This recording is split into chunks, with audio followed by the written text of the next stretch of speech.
Donald Johnson, assistant professor at North Dakota State University and the author of Occupied America, British Military Rule and the Experience of Revolution. One of the most famous of these people who kind of kept loyalties flexible and ambiguous was a woman called Mary Almy. She was herself, at least at the beginning of the occupation, and midway through, we have her letters from during the Battle of Rhode Island in August of 1778, a very vehement British loyalist.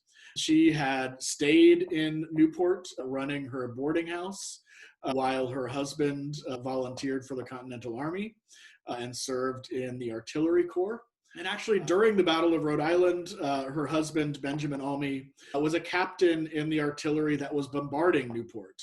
And so you can imagine kind of the marital stress that this might have caused. She writes one letter to him in which, she says that she desperately wishes to see him, but that she hopes the next time he arrives, he will be a prisoner of war after the defeat of his army. You can see this kind of tension dividing the family and Almy's really strong support for the British cause. But ultimately, Almy at least makes her peace with the revolutionaries. When the British evacuate Newport in October of 1779, they evacuate for kind of strategic reasons. After the French enter the war earlier that year, the British decide to redeploy some of the troops they were using in New England to the South and to the Caribbean. And so they evacuate Rhode Island to the revolutionaries. And Almy actually stays. We know about 100 Newport residents leave with the British, including many of their most prominent supporters. Almy sticks around and continues to run her boarding house. And she actually takes the letters that she wrote during the occupation, gives them to a trusted relative, basically says, hide these and let no one ever see them until long after I'm dead. They weren't found until the 1850s in the attic of her grandchildren's house. You can imagine the surprise when they found out that grandma was a loyalist. Even after the war, she kept her ideas and her kind of conversion secret. And so much so that by the 1790s, when George Washington passed through Newport on one of his tours of New England, he stayed at the Almy's boarding house and regarded Mary and her husband Benjamin as true patriots and kind of supporters of the revolution.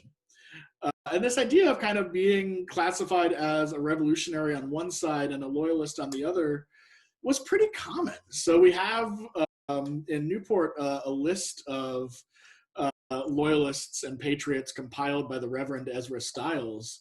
And it's actually really interesting. If you look at it, you can see that he's got like little stars next to their names, and that's kind of how loyalists they were. So even Stiles, who was a revolutionary partisan, was aware that there were nuances in people's allegiances. John Malbone, who was a prominent farmer and what Stiles termed a one-star loyalist, in fact, kind of did play both sides. He wrote a number of petitions to the British government talking about how the cavalry had destroyed his prized orchard, how the infantry had torn down his sheds and outbuildings for fuel, how his livestock herds had been damaged by seizure by the occupied forces and demanding recompensation. Nevertheless, he's also writing to the revolutionary government of Rhode Island about those exact same things and giving intelligence and other forms of aid to the revolutionary cause. And so people kind of went both ways and allegiances were flexible.